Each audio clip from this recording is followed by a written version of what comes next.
Throughout history and across the globe, different countries have always revered their toughest warriors. Today, our headlines are topped with a new breed of elite fighters. SEALs, Spetsnaz, SAS, Delta. They are some of the most well-known special operations forces of the world. The best of the best. They've proven their effectiveness time and time again. But with current world events, the necessity for other countries to have their own specialized elite units is greater than ever. Today, special operations forces exist in militaries all over the globe. The following documentary will profile 12 of these Tier 1 operators that you can actually play in Medal of Honor Warfighter, each facing their own unique challenges and relentless adversaries.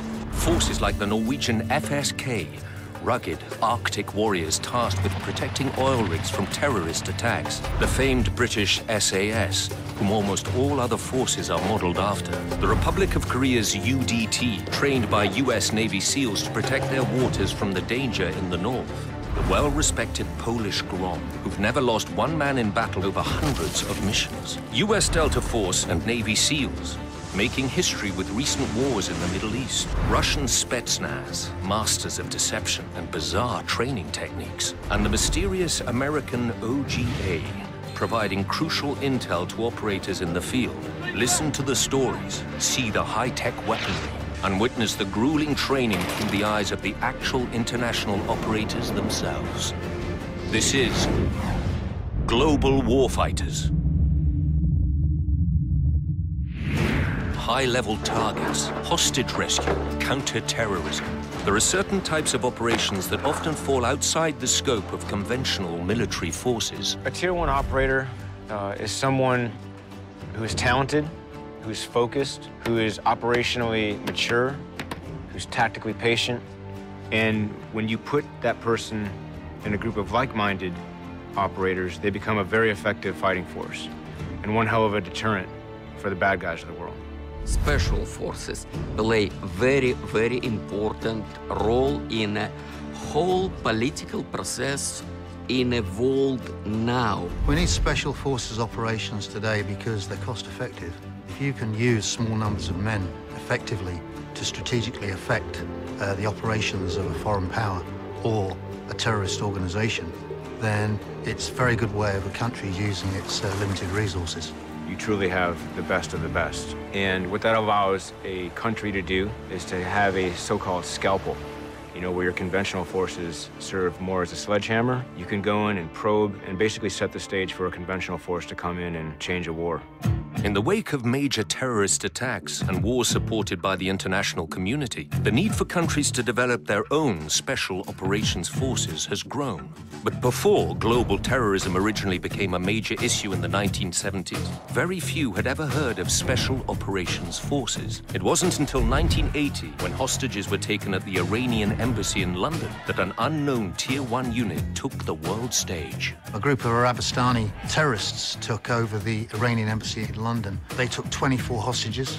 On the 6th day, the chargé d'affaires, a man called Lavazani, was murdered by one of the terrorists, at which point control was handed over to the military. We approached the building silently. It didn't go quite as we'd hoped, and the assault approach phase was compromised. We were given a go, go, go early, and we attacked from 6 separate entry points. Me and my partner went in through the back door. There was gas, there was explosions, there was gunfire coming from upstairs, and hostages were coming down the stairs. Somebody shouted, "He's a terrorist," and looked up to see one of the terrorists coming down the stairs. None of us could open fire because there was a danger of shooting a hostage or one of our own people. As he came clear at the bottom of the stairs, it was clear that he had a hand grenade in his hand. 3 of us shot him at the same time, and he collapsed in a ball. The building caught fire, there was smoke, there was noise, there was a lot of action, and when all the hostages were out, the troops came out, and finally, I was one of the last few individuals out of the building. During that 7 minutes, we killed 5 terrorists and captured 1, and we rescued 22 hostages. And in that day, I live in Great Britain, I switch on Russian radio, and I try to hear, you see, so how they describe it. Among that special forces, Great Britain, there is no wounded, there is no dead. Everybody okay.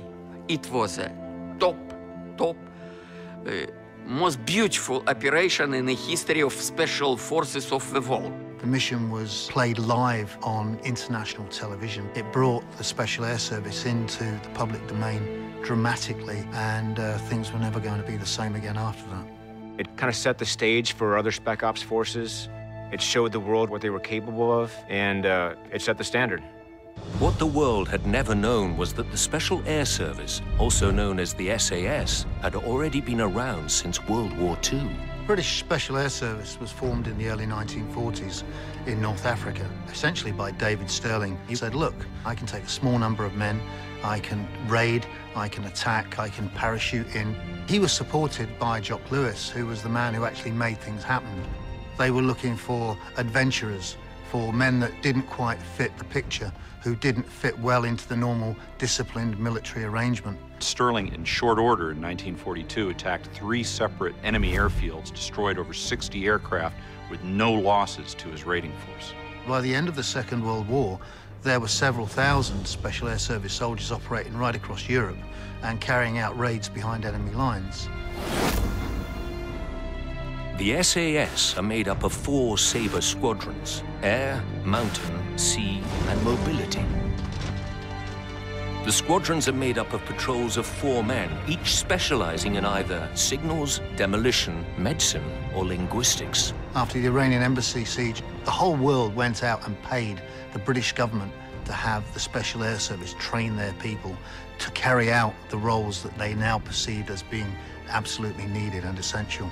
A great many countries, including the United States Special Forces Operational Detachment Delta, have modeled themselves on the British 2-2 SAS, Special Air Service. To this day, the British SAS are still one of the busiest special forces in the world, including operations in the Middle East, Africa, and Northern Ireland. There's only been 1 year since the Second World War where the British Army hasn't been involved in active operations somewhere in the world, and the Special Air Service since the 1950s has been involved in all of them.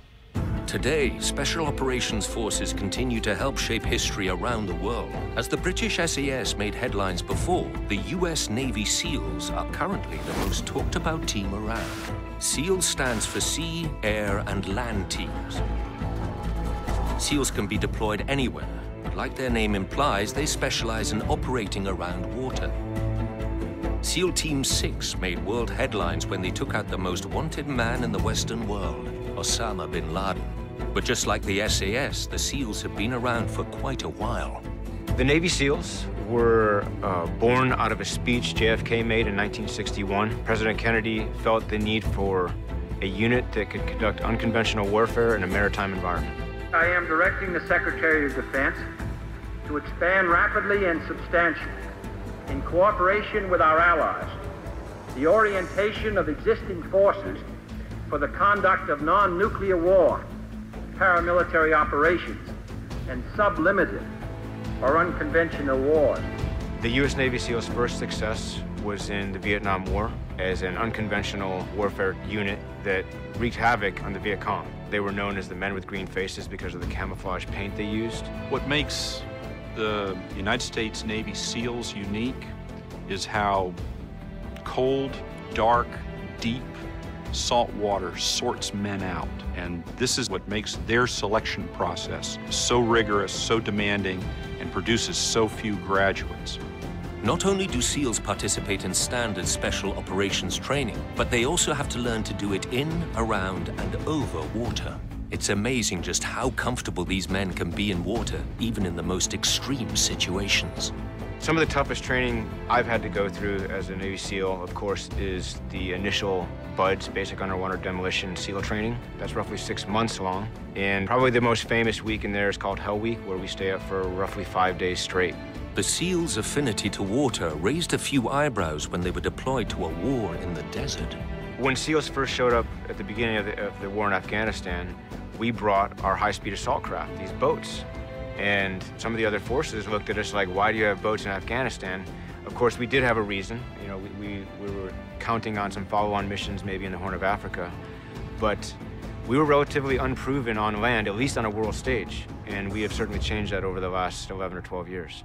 It was this proving ground that led to the decision to let the SEALs take on the most high-profile special operation in history, a mission that's now the subject of books and Hollywood movies, which has created some controversy in the SEAL community. In regards to the Bin Laden operation, as a community, we've agreed to kind of keep a lid on it out of respect for the operation itself and for future operations. There are crucial missions that these men participate in every day that we'll never know of. But whether they want it or not now, the US Navy SEALs are forever part of world history. It gave the USA a chance to hold its head high and say, we were going to do this, and wherever you go and wherever you hide, eventually we'll find you. And they managed to do that, and they proved it. It was very important for the morale of the Western world. When a Special Forces operator goes into the field, the physical tools he brings can be just as important as the intel he has to work with. The weapons have changed and developed over the years, but one fact remains true. You need the right tool for the right job. Many of our weapons now are basically modular, in the sense that you can put a different scope on that's going to be more applicable to the mission. Rail systems have greatly simplified customization. Think of it as a building block set. Grips, scopes, and other attachments can easily be snapped on, mixed and matched, until the weapon feels like an extension of yourself. A large percentage of what Special Operations Forces do is counter-terrorism. Ideally, that means preventing acts of terrorism, but it also means stopping acts in progress. One of the most difficult missions for a Tier 1 unit to handle is a hostage rescue. When innocent people's lives are at stake, the training needed is ramped exponentially. In 2011, a ship and crew operated by South Korea was hijacked by pirates, and the Koreans showed the world just how hard they had been training. The Republic of Korea UDT, or Korean Navy SEALs, are heavily modeled after and often trained with their US SEAL brothers. With a constant threat looming at their border to the north, the UDT have good reason to always stay sharp. North Korean agents are a constant threat and have been known to use what are called midget submarines to infiltrate South Korean waters. The South Korean UDT are a unique bunch. They actually send guys through our pipeline, through our training, and take some of that knowledge back to their own units. An operation that indicates the capability of the Republic of Korea Navy SEALs is the Samho Jewelry operation in 2011. There's been a dramatic rescue on board a hijacked freighter in the Arabian Sea. The early morning raid had been carried out with a South Korean destroyer and a Lynx helicopter providing covering fire. The ship and her 21 crew members were taken out into international waters while it's believed the pirates waited for backup or their ransom to be met. South Korea had to act. An operation such as the one the UDT, or the South Korean UDT SEALs carried out, is very complex. It requires intel, it requires assumed risk, it requires execution on a nearly perfect level. Just before dawn on January 21st, the UDT saw their opportunity and made their move. Using small, fast boats, the Korean team hit the freighter like a typhoon. For the ROK Navy SEALs, to fight the pirates and rescue the hostages is like fighting through a 15-story building that's made of steel with steel doors laid on its side. They would be fighting from compartment to compartment, having to work their way, cut their way, blast their way through the doors as the pirates tried to hold off their attackers. If you can imagine taking down a target which you've never been before, you don't know where the bad guys are, and you're clearing this systematically, leaning on the training that you've done in the past and relying on your teammates to watch your back, it's a very complex operation, and there's a great deal of risk involved. The 5-hour siege ended with the killing of 8 pirates, capturing of 5 more, and the freeing of all 21 crew members. 3 UDT operators were injured in the op, but in the end, they all survived. The Korean UDT SEALs are a highly seasoned, effective unit. They've proven time and time again to be effective at deterring and handling some of these relatively volatile situations that pop up. Whether it's hostage rescue or taking out a high-priority target, the best way to successfully carry out a mission is by any means necessary. Essentially, through unconventional warfare, you're trying not to have a fair fight. You're trying to stack all the odds in your favor.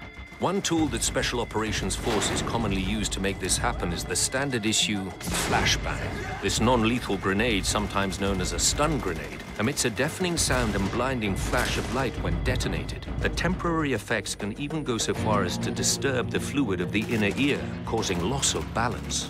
Delta Force uses the M84, a flashbang that's specially designed with a lesser blast effect to minimize collateral damage. Delta Force is also a component of JSOC, the Joint Special Operations Command. Where the US SEALs represent the Navy, Delta is the land-based Tier 1 unit of the Army. Delta's primary function is counter-terrorism and direct action missions such as hostage rescues. A typical hostage rescue operation that Delta participated in during the Iraq War occurred in 2004 in Ramadi. 5 contractors, foreigners, had been captured by the insurgent forces, who executed one of them. But exactly where they were kept and who was keeping them and how many people were guarding them was initially unknown. Most Tier 1 groups are heavily trained for hostage rescue. It's all about knowing your specific job, trusting your team, and practice. Lots and lots of practice. With excellent intel provided by Polish forces, the hostages' location was pinpointed to a remote house, and Delta sent out on their daring mission. Once the hostage's location was fixed, Delta, with support of its organic aviation unit, the 160th Special Operations Aviation Regiment, would have conducted a templated hostage rescue operation. Delta came in by Black Hawk, fast and furious. By flying low to the ground, the thundering blades of the copters wouldn't be heard until they were right on top of their target. With seconds to prevent the loss of lives, Delta stormed the house from all directions. If you had been on the raid, you would have fought your way into the building, clearing each room, employing all your training and target discrimination to ensure that you kill the insurgents, but you don't kill the hostages, but making sure that you treated them as if they might still be a threat in case any of the insurgents were playing hostage in order to escape the attack. Once on the ground, the entire mission was over in a matter of minutes. The 4 remaining hostages were rescued, and the kidnappers had no idea what hit them. Thanks to specific training that only Tier 1 units experience, Delta was able to do their job with sharp precision. One of the lesser-known special operations forces in the world is the Canadian JTF-2. Canadian Task Force 2 teams are a secretive organisation, particularly counter-terrorist. They're there for the defence of Canadian government, to be used very much as in a counter-terrorist role. The recent rush to valuable natural resources in the north has given Canada a reason to discourage troublemakers from crossing their borders. No one wants a run-in with a highly trained JTF-2 Arctic unit. The JTF-2 was responsible for providing security for the Vancouver Olympics. You know, Olympics are watched around the world. They're a high-stakes event where a country can't afford to have something go wrong.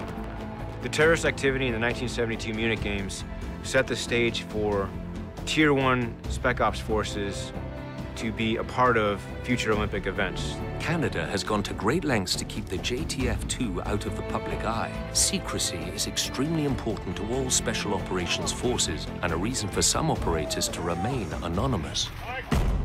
When it comes to modern weapons, perhaps no gun has changed the way wars are fought on the ground than the sniper rifle. Just the fact that the enemy know we have snipers out there is a deterrent, will oftentimes make them take different routes or not conduct an operation altogether. In 2009, the US Navy SEALs ended a long, tense hostage situation off the coast of Somalia. In the blink of an eye, 3 pirates lay dead, and the captive was free, thanks to the SEALs' highly skilled sharpshooters. One of the most popular modern sniper rifles is the Macmillan TAC-50. This manually operated bolt-action rifle is revered for its reliability and accuracy. The TAC-50 has set several distance shooting records in the past and is still the sniper of choice for many police and military forces around the globe. The basic element that separates a special operator from a conventional soldier is the type of training. Special operations forces training is often long and brutal. Every country's training and selection process is different, but the one quality all operators seem to share is the innate will to handle severely extreme scenarios. When I got to SEAL training, I was a deer in the headlights, and I vividly remember the first day thinking to myself at the end of it, like, what the hell did I just get myself into? But, you know, you adapt. If you want it enough, you can kind of overcome obstacles like that. Pass rates for Special Air Service selection are close to 10%. SAS training is very, very hard. The selection phase takes 6 months. They're looking for the hardest guys they can find, the guys that won't quit. Surprisingly, though, the physicality isn't always what kills guys. It's the mental aspect of it. And I think most guys would agree that the mental side of the selection course is what determines if you're going to make it or not.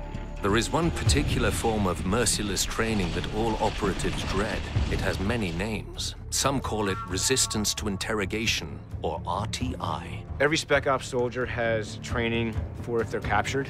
They need some type of basic defense to not let too much of the pertinent information get into the wrong hands. Trainees are often deprived of sleep for several days and put through a series of intense interrogations. These exercises are not about enduring forms of torture. It's more of a psychological game where you learn what not to say.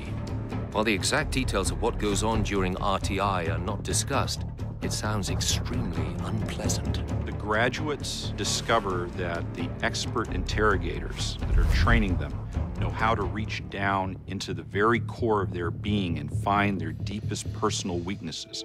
Ask any operator from around the world, and they may tell you that their training is the toughest. But there is one country's force that has a legendary reputation. Russia's special purpose forces, known as Spetsnaz, grew from within the Soviet Union during the Cold War.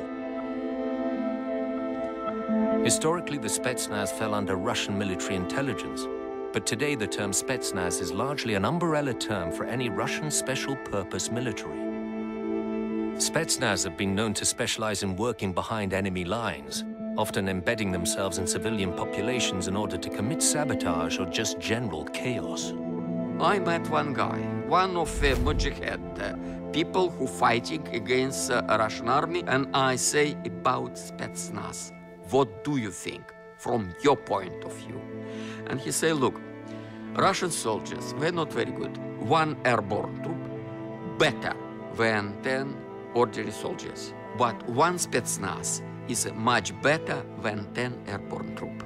Spetsnaz had a reputation for being very effective and very hard. Since the collapse of the Soviet Union, the role of the Spetsnaz on the world stage has diminished. But at the peak of their history, there was no other special operations force more respected and feared. Stories of their ferocious training were a Cold War staple.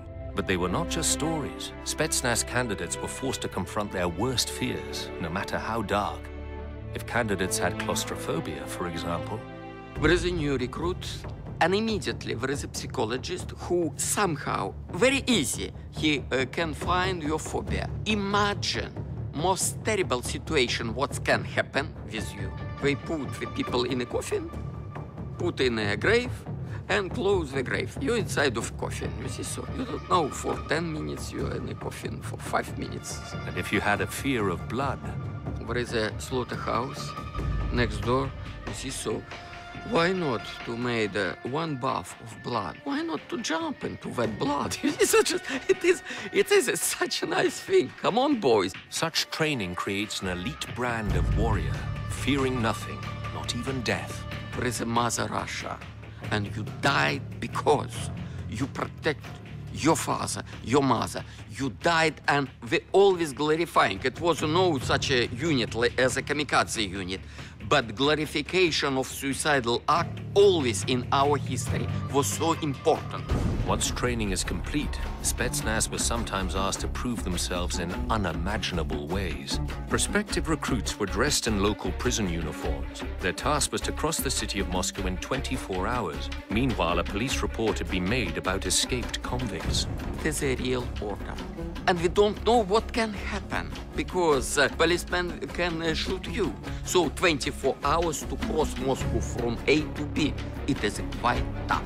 They put a lot of emphasis on exotic training, their own form of martial arts, the use of small shovels to be able to throw them like a hatchet and kill a man. Spetsnaz love it because it's such a universal thing, you see, so you can dig it, you can use, you see, so when you're in the water, and as a weapon, you see, so just like that. There's a wonderful sound when spade is, you see, so shook. I love it. They build a huge mythology around their training. It looks good. The people who are Spetsnaz soldiers are very, very tough soldiers. But a lot of this has to do with the image that they want to present to the larger world. It is important for reputation of Spetsnaz. People know, you see, so that guy, he will fight up to the end. He will never surrender. And for him, it's much better to blow up himself and everybody around him. So people, because they know that, they try to avoid contact with such guys. In most cases, when a special force operator heads out into the field, regardless of the mission, there is one weapon they will always bring with them, their sidearm. Most of the training that we did was with handguns, so the handgun training systems were incredibly intense. We would go through 400 rounds of ammunition every morning for 6-month periods. A very popular sidearm used in militaries and police forces today is the Sig Sauer P226 and the official sidearm of the US Navy SEALs. Pistols are at times the best weapon for close personal defense, and in a pinch may make the difference between an operator completing a mission and getting out alive. Just to the west of Russia, the country of Norway has recently experienced tragic events, proving that even the most peaceful of countries can benefit from special operations forces.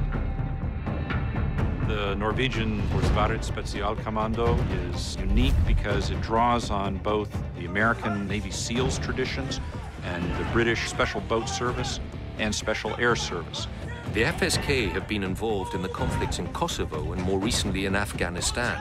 During peacetime, they are tasked with protecting the Norwegian royal family and top government officials. But it's really the Norwegian environment that makes them unique. Because of the high Norwegian Delta and their training areas in the Arctic, they are among the world's best Arctic troops, without a doubt.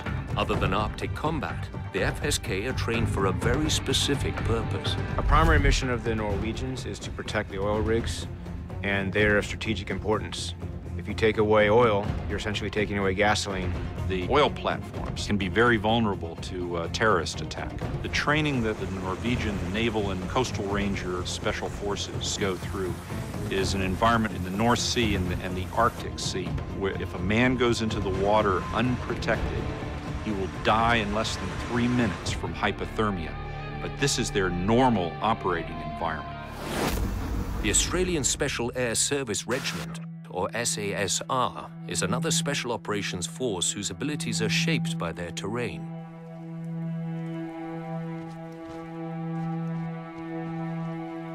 Renowned for their skill in reconnaissance, the SASR have been well adapted to assignments in the Middle East, with the outback as their training ground.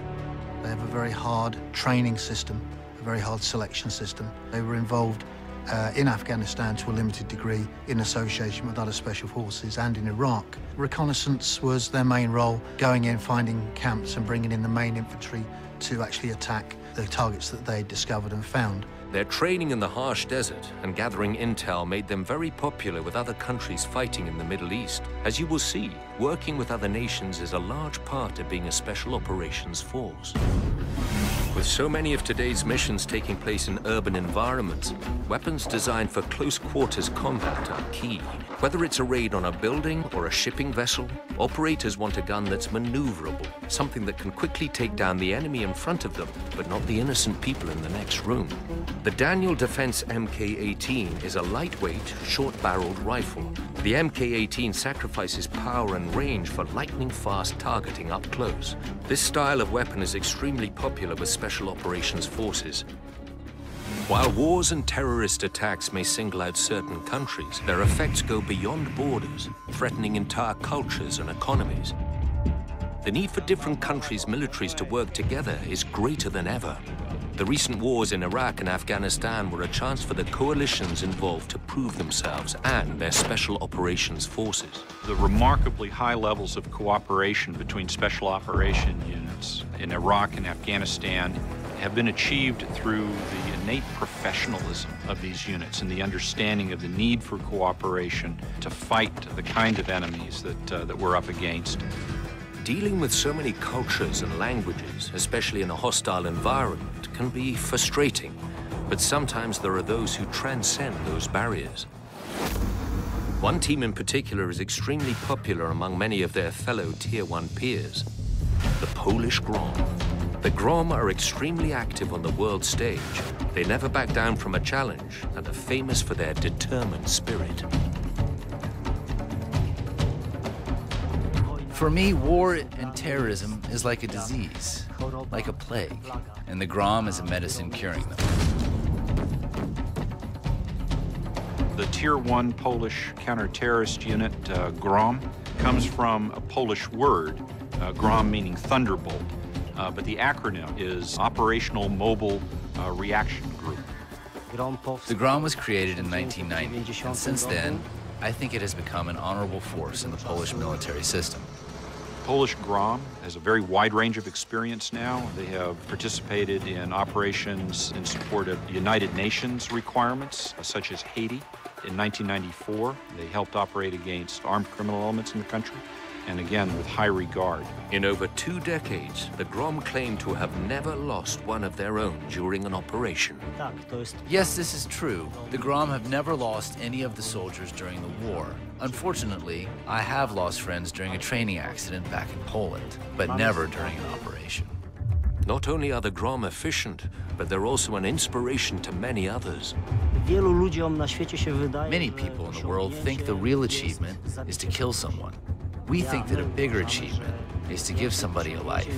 I have taken part in the operation of recapturing hostages a couple of times, and there is nothing more moving than seeing tears in the eyes of an adult man who was released by us 5 minutes before he was to be executed. The Polish Grom are just a charismatic bunch of guys.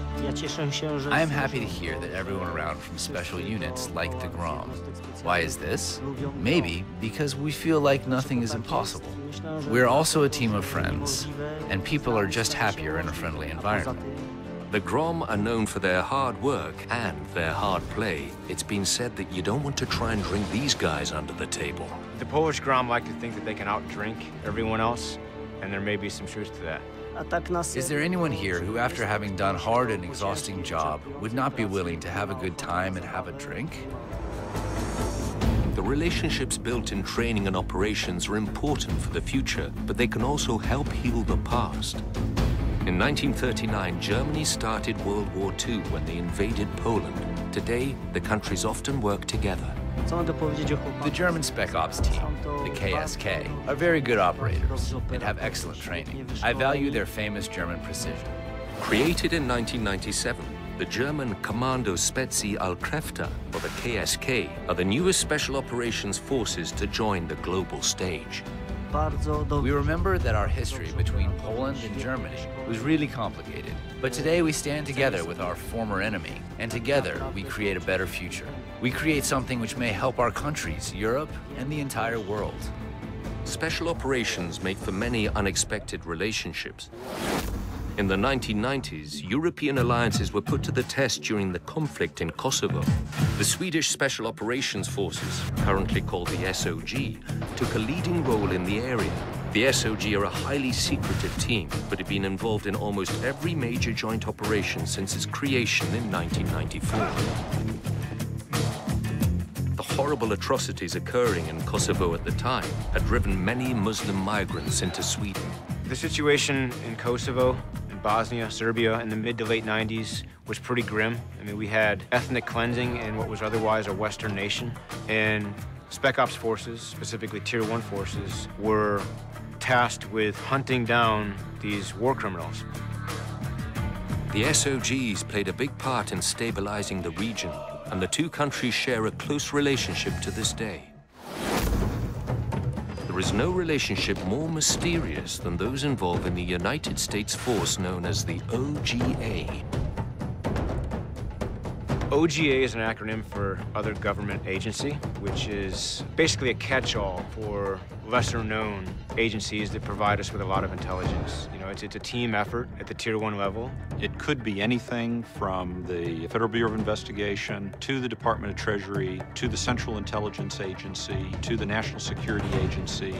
All of these offices and departments that help fight terrorism. I've dealt with OGA on a number of occasions. They're critical to mission success. Again, they They do a lot of that behind-the-scenes work that feeds you the information to go and do your work. Again, we are more of an action force as opposed to OGA typically mines all the information, figures out who's who and where they might be. And oftentimes that's the hardest part. I mean, look at the Bin Laden op. We chased that guy for a decade, and it wasn't the action arm of the military that found him, it was OGA that dug up where he was and then sent in a SEAL team to go grab him. As more countries develop their own special operations forces, there is a greater opportunity for them to train and work together. In 2006, the Special Operation Command Europe created an annual event called Jackal Stone. Jackal Stone gives different special operations forces the chance to train together, share tactics, and to gain mutual respect from one another. Our cooperation with other units in the world is very important as we exchange our tactics and experiences. Today, warfare evolves very quickly, so there is no other choice but to work together in order to be a step ahead of our enemies. Terrorism doesn't always operate within borders. A plane full of Americans can be hijacked in Somalia and land in London. Complex situations like that can only be handled through established relationships and an understanding of one another's training. The biggest reward is building those relationships and being able to tie into those in future conflicts. As relationships and alliances continue to grow between special operations forces, the entire world becomes a safer place. Each country may face their own unique adversaries, but between the extreme training, the surgical precision, the fearless spirit, and the overcoming of impossible odds, rest assured that the best possible men are on the job.